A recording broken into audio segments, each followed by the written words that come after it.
All right, so lessons 2.06 and 2.07 get into the actual numbers behind concentration, how to calculate them. All right, so this first lesson is going to cover kind of the basics. What are the equations? How do you calculate these things? Just in very simple ways. And then we'll do a more advanced practice with molarity and molality in the next video. So this is a good table to get written down. It's kind of breaks these down into what they have in common, what they have different, key important things. Right? So molarity, all right, so pay real close attention to how these words are spelled. Molarity with an R, molality with an L. All right? So molarity is the number of moles in 1 liter of solution. So to calculate that, you need to know how many moles of solute you have, and then the volume in liters of your solvent. So when you write out a molarity, it'll be formatted something like this. So this means that you have 4.5 molar HCl.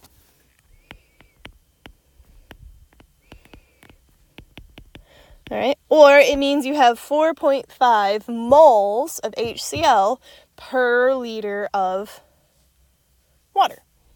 All right, so the unit for molarity is capital M. And the key is you got to remember to include what your substance is, what your solute is, so that we don't confuse this with, say, like meters or something like that. Whereas molality, on the other side, molality is the number of moles in 1 kilogram of solution. All right? So these both start with moles, and then you divide by either the liters of your solution for molarity or by the kilogram, the mass of your solution for molality. All right? So this means 4.5 molal HCl. And key distinction here, you want to make sure that you include the HCl's on these, but molality has a lowercase m and molarity has a capital M. But both of these are ways to quantify or give a true number to concentration. All right, and this we'll talk about in the next video, but if you're not given the number of moles, say you're given the mass of your solute, you may have to do a molar mass conversion to figure out how many moles you had. So, these are some really straightforward molarity and molality calculations. So this says what is the molarity when you add 4.7 moles of sodium chloride to 5 liters of water. All right, so molarity is moles divided by liters. So you take your 4.7, divide it by 5, which gives you 0.94 molar sodium chloride. All right, pretty simple.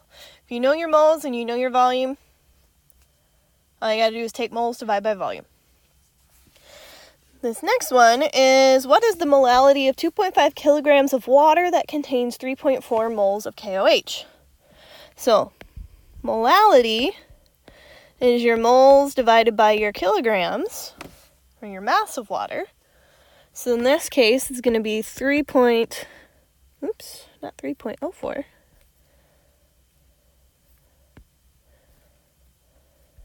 3.4 divided by 2.5, which gives you 1.36 little m KOH.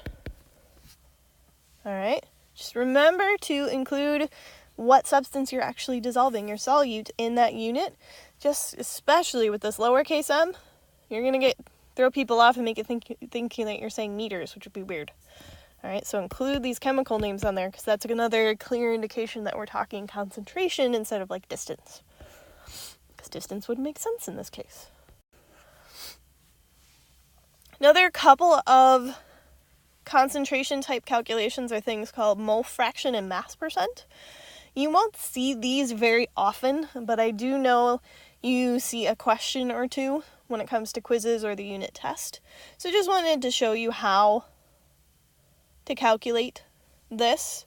So a mole fraction is you take the moles of your substances. So like say you are dissolving salt in water and you know how many moles of each. You create your fraction based on what the question asks you. Okay? So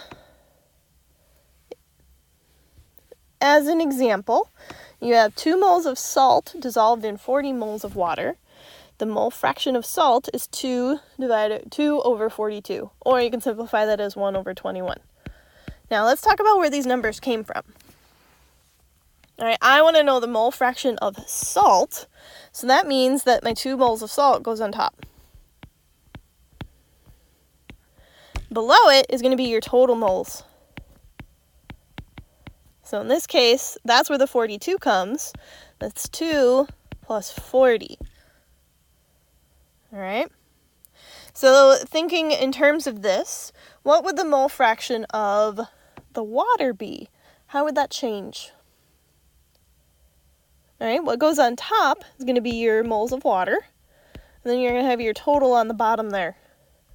So, and you can reduce that to 20 over 21. All right.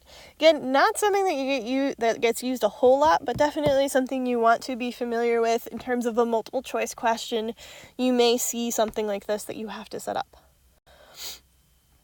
Mass percent takes your masses and turn this into a percentage. All right. Very similar to your mole fraction. All right. If you're solving for percent, whatever you want the percentage of will go on top, and then your total mass on the bottom. All right, so if I dissolve 45 grams of salt in 150 grams of water, what is the mass percent of the salt? So I'm going to have 45 over 45 plus 150, and that's going to give me a decimal. So if you recall, if you are trying to say calculate the percentage on a test or something like that, there's always one last step. Once you get this down into your decimal, you got to multiply by 100. All right, so you can think of it as the substance you need percent of total mass times 100. All right.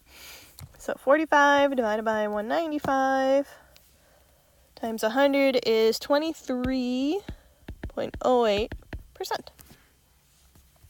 So if you have any questions, especially about these last two, because I know I go over them pretty briefly, just let me know. But the big focus here is making sure you can get through molarity and molality calculations.